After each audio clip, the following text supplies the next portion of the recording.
Consuming venom has done miracles to me in terms of rejuvenating my body and doing things with myself. In India, in the yogic culture, in the Indian mysticism, everywhere you see there will be a cobra, always.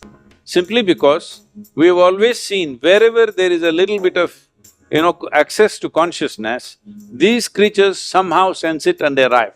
What makes them sense it? One thing I'm guessing, this is not a certain science for me, I'm just guessing because they're stone deaf, I think they're super alert and in some other sense, they're very, very alert. This is a fact, this has been checked by a few people. See, for example, a cobra in southern India, it has no ears at all, no hearing mechanism, so it has got the whole body to the ground and literally ear to the ground. So, if there is going to be an earthquake in California, which is literally 12 hours away, that means almost on the opposite side of the planet. If there's going to be an earthquake in the next 2 days or 3 days, this cobra will start behaving in a certain way. If you observe it carefully, if you have mastered that observation sufficiently, you can clearly tell that there is going to be an earthquake in approximately this kind of latitude. There are people who can do that. By simply observing the serpent, how it behaves, they say, there is going to be this kind of movement in some part of the planet. So, because any littlest, even the minutest vibrations in the planet,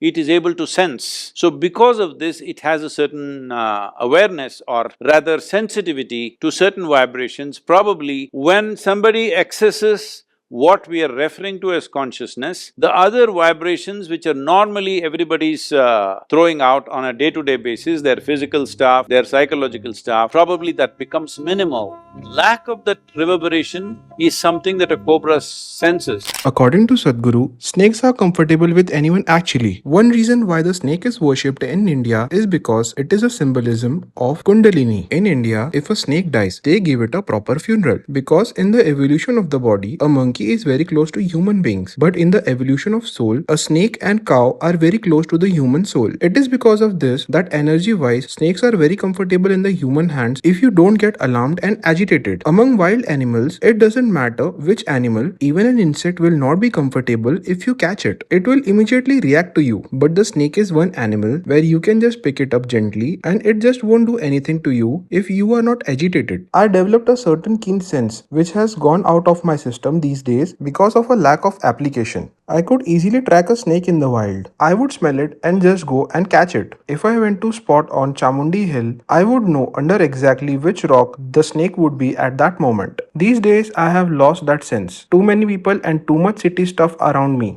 If you become very meditative, you sit in a forest and become meditative, cobras will gather in front of you. They will come and sit there as if they're waiting for you. This is my personal experience any number of times, and this will be vouched for by any number of yogis in the tradition always, because they're able to sense that lack of vibration in the person. When the vibrations become very minimal or very fine, somehow they're drawn to that. All venomous creatures, those which create venom in their system, all of them are able to sense this. Probably, I'm just doing guesswork here, it's just guesswork. See, some creature generates venom within itself as an evolutionary process, probably because in some way his physical features and things are such that without a deadly venom, he wouldn't have survived. He is constantly threatened. So, because he's feeling so threatened, it's also true in human beings. Those who are feeling always threatened, they will carry a lot of venom within themselves. So, looking at human behavior, I'm just guessing, maybe in the evolutionary process, because they don't have limbs, let us say the snakes don't have limbs, they don't have the same capabilities that other creatures have, so they might have developed venom over a period of time, because otherwise they wouldn't have survived, otherwise they wouldn't have got food to eat, everything around them moves faster. But still they manage to hunt and live only because of the venom that they carry. All venomous creatures, I've noticed this with bees, the honeybees, the way they behave